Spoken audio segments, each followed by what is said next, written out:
1110 Employment Regs and Regulations. Welcome. This course develops a working knowledge of the laws of employment necessary for managers. Topics to be included are employment law, the courts, alternative dispute resolution or ADR. Discussing ADR, we're going to trace to the development of methods that were put in place in response to demands for reform of our American justice system. A very important employment rule and reg is discrimination law. Here we're going to discuss the development of anti-discrimination legislation that governs and applies to most employment relationships here in the United States. The text and our discussion will also provide tips for employers and managers on how to avoid litigation. Selecting applicants under the law and affirmative action is another great topic.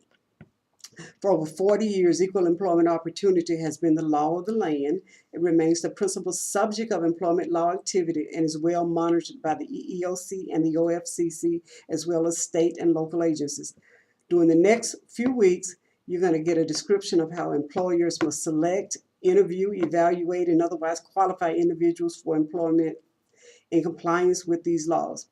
The matters of affirmative action and possible reverse discrimination are also considered. The nation's safety regulations tend to have the advantages of greater specificity and clarity than other human resource law regulations. For that reason, we discuss OSHA, and the law requires that employers provide readiness for personnel evacuation if it should become necessary, and requires the identification and abatement of any hazards. The law also grants employees certain rights, including the right to refuse work under certain circumstances, and promotes their involvement in creating and maintaining a safe workplace. We all want a safe workplace. Finally, it requires the maintenance of detailed injury and illness records, the provision of safety training, and the posting of reports. Other concepts that we will discuss include at-will doctoring, the right to privacy, and the Fair Labor Standards Act, or FLSA. Every aspect of employee compensation is affected by legislation in both public and private sectors. This course addresses basic federal legislation concerning compensation.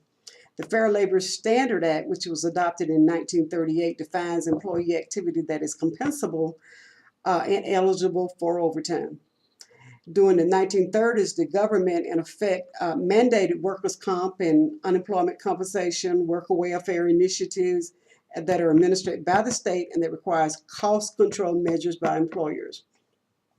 The Family Medical Leave Act, or you might have heard it being called FMLA, requires equal employment opportunity in addition to providing special protection for employers or employees with a disability or limiting religious belief by requiring accommodations.